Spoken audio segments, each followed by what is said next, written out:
ওকে কেউ একটা চামচ কিনে দে রে, ও তো ভেতরে টিফিনি খেতে পারছে না। চামচে হবে না রে, ওর হাতা দরকার, হাতা।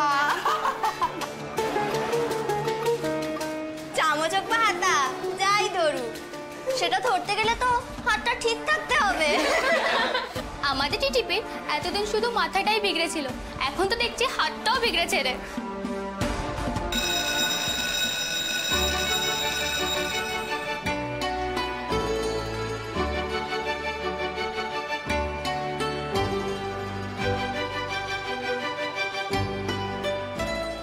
টিটিপি, তুই তো এবারেও পাস করতে পারবি না দেখছি, ওরা হাতে লিখবি কি করে?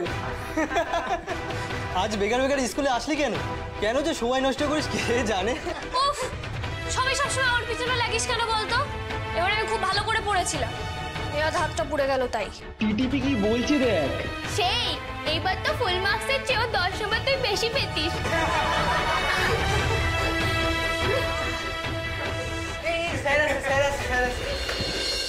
Good morning. বসো বসো। হ্যাঁ, সবাই খাতা বার করেছো তো? আজকে পরীক্ষায় যে সমস্ত শর্ট কোশ্চেন আসতে পারে সেটা নিয়ে আলোচনা করো। প্রশ্নগুলো কিন্তু ঠিক করে লিখে নিও, ঠিক আছে? মিস করলে তোমরাই কিন্তু বিপদে পড়বে। হ্যাঁ, তাড়াতাড়ি বলবো, তাড়াতাড়ি লিখবে কিন্তু। স্যার বলছি যে আমার না হাত পুড়ে গেছে, আমি লিখতে পারবো না। তোর হাতে ব্যথা না থাকলেও তুই তো লিখতে পারিস না। সাইলেন্স। শোনো, তুমি পরে না হয় পাশের বন্ধু থেকে সব লিখে নিও, ঠিক আছে? ঠিক আছে। তাহলে শুরু করি। হ্যাঁ স্যার। প্রথম প্রশ্ন হলো, সমাস কাকে বলে?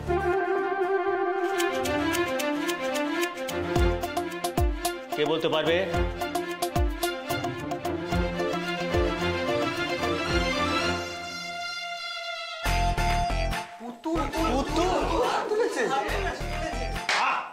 সাইলেন্স। তুমি জানো? হ্যাঁ স্যার, আমি বলতে পারবো। এবারে আমি খুব পড়াশোনা করেছি, ওই হাতটা পুড়ে গেল তাই।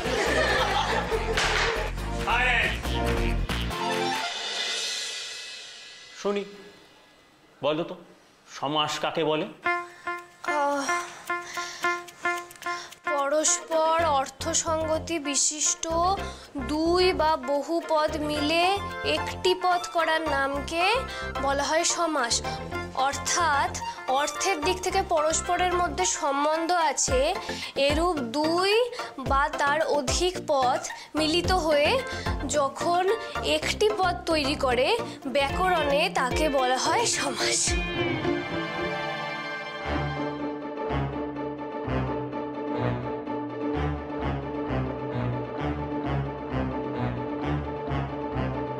Very good. একদম সঠিক। স্যার, একটা প্রশ্ন ছিল। কি প্রশ্ন বলো? স্যার বলছি টিটিপি শব্দের ব্যাস বাক্য কি?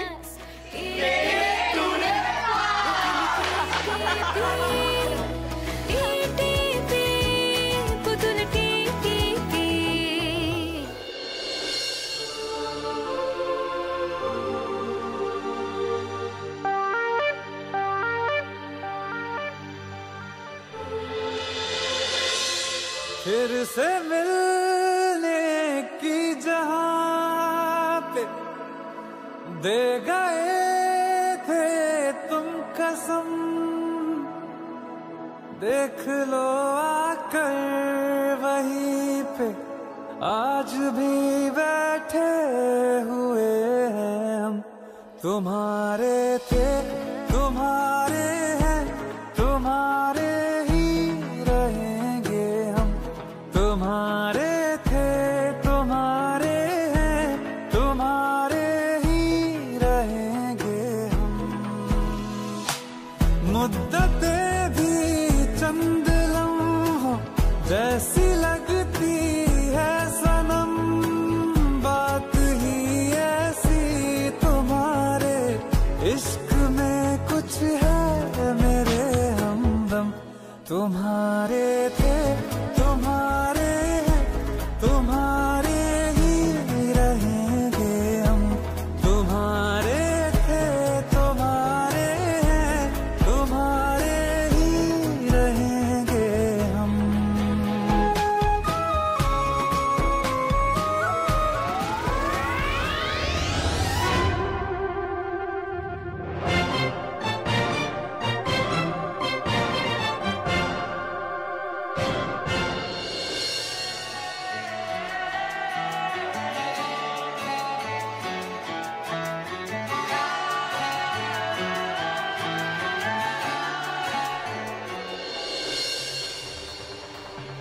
সিদ্ধেশ্বর, সিদ্ধেশ্বর তো ময়ূকদার গায়ে হাত দিও না, ময়ূকদাকে মেরো না, মেরো না বলছি তো।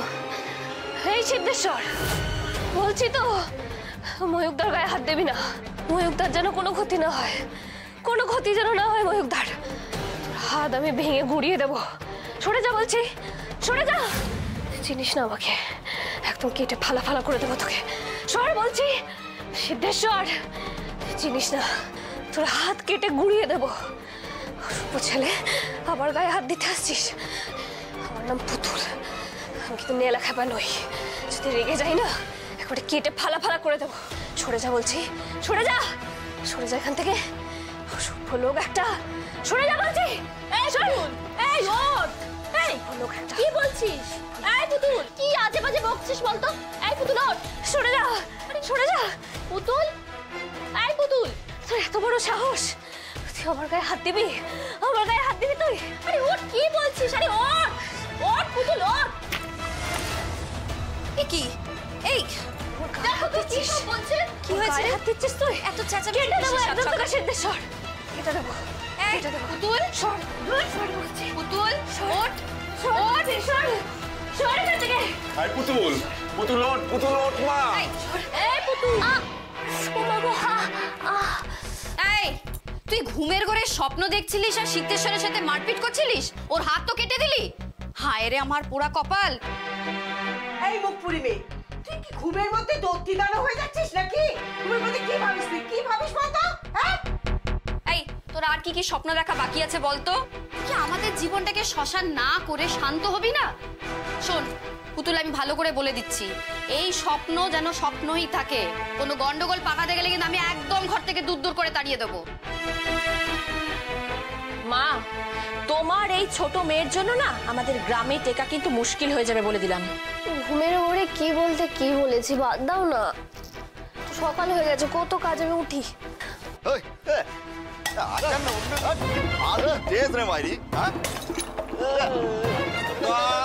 একটু ক্রিকেট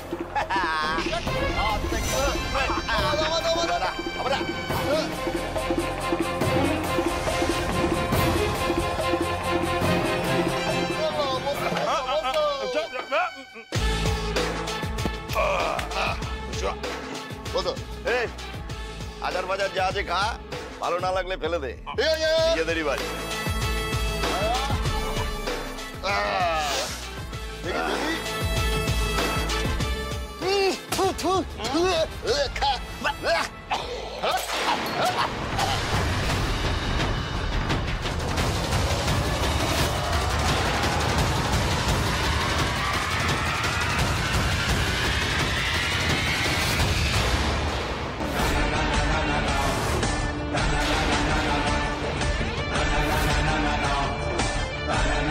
তুমি এখানে কি করছো?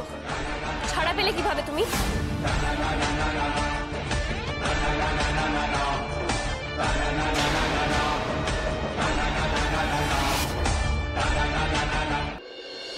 দাদা ভাই, বল। এখন কেমন আছিস? আর মাথার ব্যান্ডেজটা কোথায়?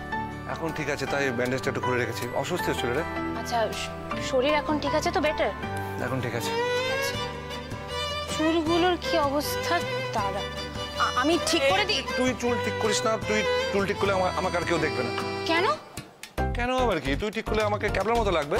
আর শোন, আমি এতটা অসুস্থ নই রে যে আমি নিজে চুল নিজে ঠিক করতে পারবো না। আচ্ছা দাদা ভাই, তুই কি কোনোভাবে আমাকে অপমান করছিস? তুই বুঝতে পারলি? অবশ্যই বুঝতে পারলাম। তবে হালকা করে করলাম। দাদা ভাই, আমি কিন্তু তোকে সত্যি মেরে দেবো। তোর জোর আছে? তুই দেখ, কেন পড়ে যাবি? কেন? দেখো না, ঝগড়া করছে। আমার ছেলে করছে, আমাকে অপমান করছে। কি অবস্থা তোর? না শরীর খারাপ? শরীরটা কেমন আছে এখন? এখন একটু ঠিক আছে। নে দুধটা খেয়ে নে। ময়ূক, ময়ূক, ময়ূক একটু সরো সরো সরো সরো। বলছি যে এইখানে না পুরো ডায়েট চার্ট অনুযায়ী তোমার খাওয়া দাওয়া লেখা আছে। এখন থেকে খুব রেস্ট্রিক্টেড ডায়েটে থাকতে হবে, ঠিক আছে? আগামী 3 মাস। আমি আপাতত এখানে রাখছি, পরে আমি তোমাকে বুঝিয়ে দেবো। দিদি ভাই, তোমার হাতে দুধ কেন? ওকে এখন দুধ খাবে নাকি? ও দুধ খেলে এখন ওর অ্যাসিড হতে পারে, ও কড়া করে ওষুধ খাচ্ছে। ওর জন্য আমি এই হালকা করে ওটসের খিচুড়ি বানিয়েছি, সব সবজি দিয়ে, সেটাও খাবে, ঠিক আছে? আবার হাতে ফোনটা কেন? ফোনটা রাখো, ফোন আমাকে দাও, আমাকে দাও ফোনটা। না, ফোন নিয়ে কিছু নয়, ফোন হাতে থাকলেই তুমি টুক টুক টুক করে সার্ভ করবে। এই রেডিয়েশনটা তোমার জন্য ভালো নয়, তুমি এখন খাও।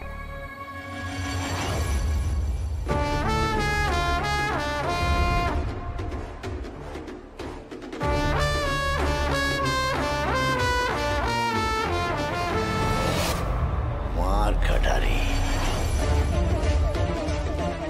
ছাড়বে না তো কি করবে রে? হ্যাঁ, আমাকে ধরার মতো লোকাপ এই মৌলবনিতে এখনো তৈরি হয়নি রে পুতুল। তুই তো জানিস আমি কতটা মার কাটারি।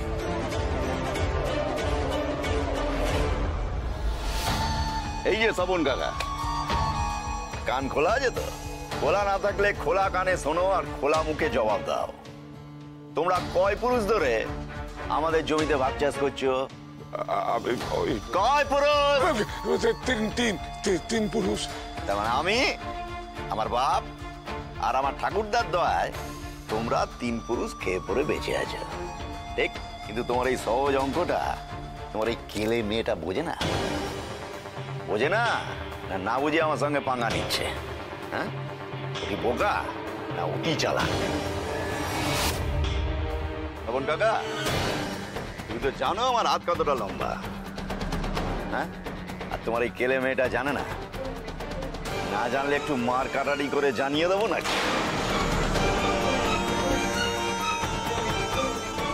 বাবা সিদ্ধেশ্বর, বলছি ও বোধহয় একটা পুতুল না, ঠিক বুঝতে পারিনি। মানে মা, তুমি ওর সাথে তো নরম ভাবে কেন কথা বলছো? তো ভয় পাও কেন ওকে?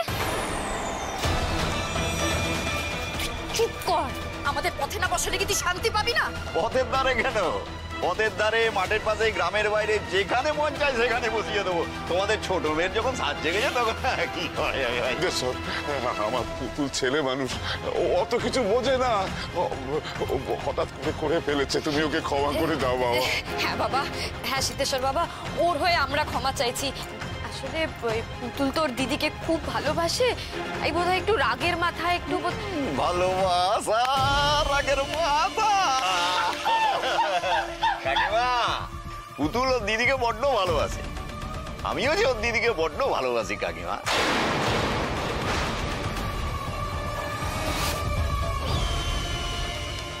এটা তোমরা জানো আর মানো তো? ঠিক আছে, তোমরা যখন বলছো তখন তোমাদের জন্য আমি ওকে ক্ষমা করে দিলাম। আরে আমার নরম মন কাকা, তোমরা কি আমার পর বলো? হ্যাঁ, কিন্তু বাঘ নাকি কোনো কিছু হয় কাকা? হ্যাঁ, হ্যালো করি মাকতের, আমার একটা শর্ত আছে। কি শর্ত? তোমাদের ছোট মেয়েকে ক্ষমা করার বদলে তোমাদের এই বড় মেয়ের মার কাটারি হাত দুটো আমার চাই। সিদ্ধেশ্বর,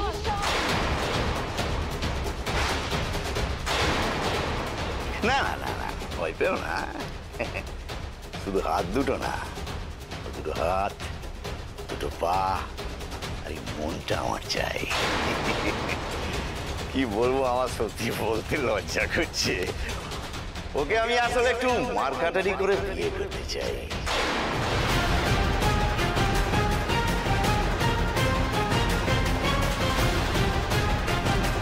তুমি প্রণাম করবে তো কাকা?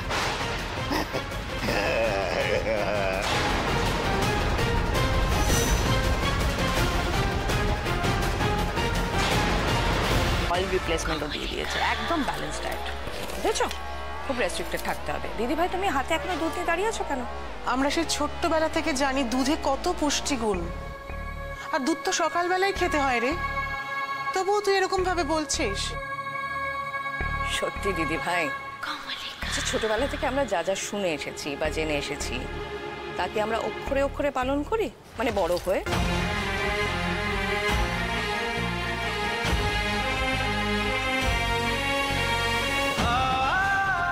ময়ূক, তোমার ছোট মা যেটা বানিয়ে এনেছে তুমি সেটাই খাও, ও যেরকম বলে তুমি সেরকম ভাবেই চলো। হ্যাঁ, আমি দুধটা নিয়ে যাচ্ছি। একদমই তাই। তোমার ছেলে চিরকাল আমার কথা মতোই চলবে দিদি ভাই। একে হাতে খাবার ধরে বসে থাকতে নেই, খেনো খেনো খেনো, আমি খাইয়ে দেবো। হ্যাঁ ঠিক আছে, খাও, খেনো খেনো।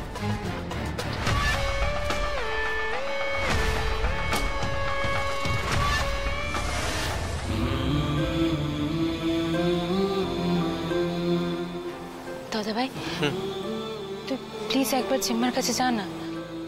দেখ, জিম্মা খুব আশা করে তোর জন্য দুধটা নিয়ে এসেছিল। জিম্মার খারাপ লেগেছে, তুই প্লিজ একবার যা। দেখো, ভগবানের কৃপায় আমার টাকা পয়সা লোক লস্কর এসবের কোনো কিছুর অভাব নেই, কিন্তু একটা মিষ্টি বইয়ের খুব অভাব আছে। তোমরা আমার সেই অভাবটা পূরণ করো, যেমন আমরা তোমাদের অভাবটা পূরণ করেছি। মার কানারি।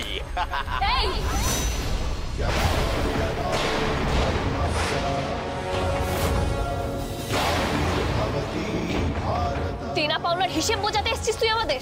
তোর তো সাহস কম না? তোর মতো একটা লম্পটকে বিয়ে করবে আমার দিদি? স্বপ্ন দেখা ভালো রে, দুঃস্বপ্ন দেখা মোটে ভালো না। মার কাটারি। আর একটা কথা বললে না, এই কাটারি দিয়ে মেরে তোর ধর থেকে মুন্ডু একেবারে আলাদা করে দেবো। তুই চিনিস না আমাকে? তুই কুকুরের লেজের থেকেও অধম রে, কোনোদিন শুধরাবি না, তাই না? সেদিন ময়ূক দা অত মারলো, তাও তো শিক্ষা হলো না। মাথায় কি গোবর পড়া আছে? কি করছিস পুতুল? আমাদের সর্বনাশ করিস না, সরে যা। ভয় পেও না মা, এদের না শুধু মুখে বড় বড় বুক, এদেরকে কি করে শায়েস্তা করতে হয় সেটা পুতুল খুব ভালো করে জানে।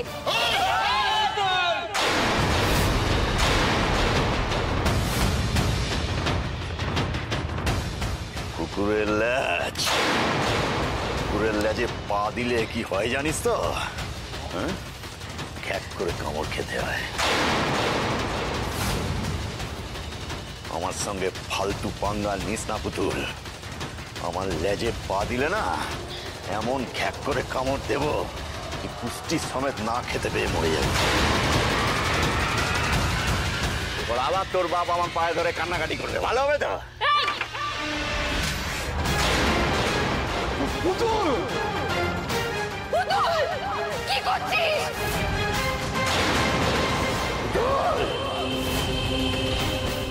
পুতুল! কি ভেবেছিস কি তুই?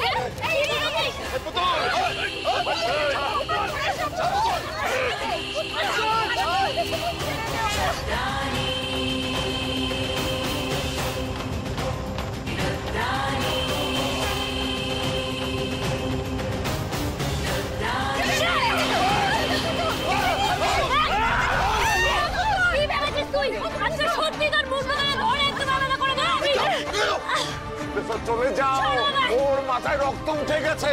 আমি তোমায় পরে গিয়ে সব কথা বলবো, এখন যাও। ঠিক আছে, এবারের মধ্যে চলেই যাচ্ছি, কিন্তু এর ফল মার কাটারি হবে কাকা। তোমার ছোট মেয়ে আজকে আবার আমাকে অপমান করলো। এবারও যদি ওই বড় মেয়ের সঙ্গে আমার বিয়ে না দাও, তাহলে লাশের পরে লাশ পড়বে বলে দিলাম। লাশের পরে লাশ, মার কাটারি।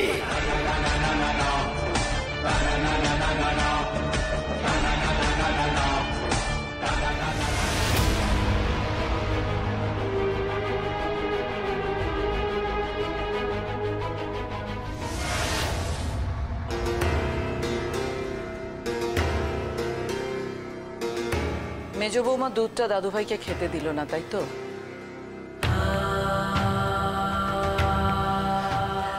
সব সময় এরকম মাথা নিচু করে থাকবে না বড় বৌমা, কতবার বলবো, এরপরে তো এটা অভ্যেস হয়ে যাবে। যদিও প্রথম রাতে বেড়ালটা মারতে হতো, যেটা তুমি পারোনি, এখন আফসোস করো। মা, আমি তো এভাবে পায়ে পাড়া দিয়ে ঝগড়া করতে পারি না মা, এটা তো আমার স্বভাব নয়। ঝগড়া না করো, প্রতিবাদ তো করতে পারো। ঝগড়া আর প্রতিবাদের মধ্যে তো একটা পার্থক্য আছে। বড় বৌমা, নিজের অধিকারটা নিজেকে বুঝে নিতে হয়। কেউ যেচে অধিকারের ঝুলি তোমার হাতে তুলে দেবে না।